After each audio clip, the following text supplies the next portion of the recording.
All right, let's dive into something really unique today. We're looking at a fascinating piece of writing that takes global politics and completely reframes it, asking us to see our world leaders through a totally different and much more personal lens. And it all really boils down to this one simple question. What if, when God looks at our world leaders, he doesn't see politicians or policies, but his own children? How would that change everything?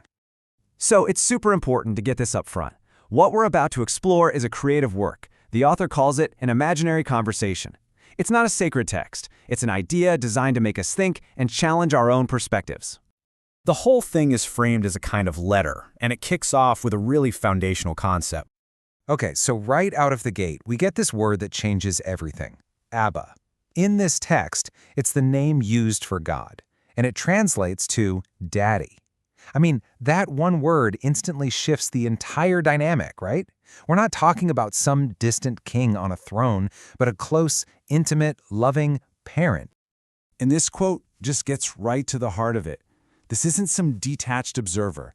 This is a parent who is deeply emotionally invested, feeling all the love, all the hope, and, just immense sorrow when watching his children fight. So from there, the author takes this core idea of a loving parent and applies it directly to global conflicts, and this is where it gets really powerful. So in this narrative, things like wars and huge political disagreements, they're not just strategic failures on a global chessboard. Nope, they're family tragedies. It's literally siblings hurting one another and causing their parents unimaginable pain. And what's so striking here is how the text talks to leaders on completely opposite sides. Look at this. To both Benjamin Netanyahu and Mahmoud Abbas, the message is framed with the exact same language of family pain. It's one child hurting another. It shows a parent who feels the suffering of both children equally. This quote is a real gut punch. The feeling described isn't just sadness, it's being shattered. The author uses this incredibly powerful image to show a kind of pain that's just absolute, Like a part of the parent is literally destroyed with every conflict. And this family metaphor doesn't just stop at international conflicts. It's applied to domestic political divisions too.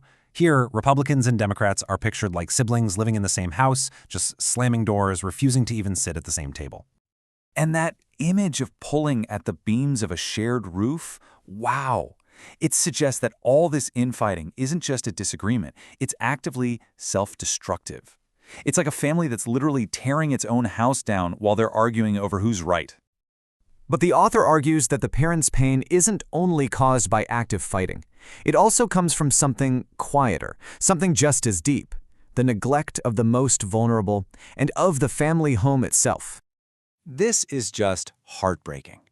The text frames issues like poverty not as a statistic, but as a direct physical wound.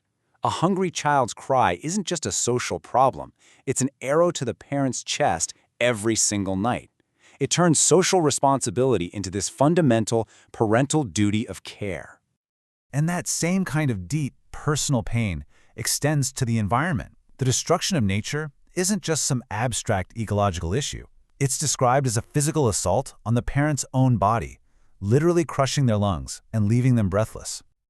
And this quote really ties it all together. Environmental neglect is like watching the family home fall apart while the kids are too busy fighting to even notice, let alone fix it. It really makes you ask, what good is winning an argument if the house collapses on top of everyone? Okay, so after exploring all this pain and heartbreak, the author doesn't just leave us there, thankfully. The final part of the text offers a way forward, a path to start healing this broken and divided family. This is kind of the so what of the whole piece. And the path to healing starts with completely redefining what leadership even means.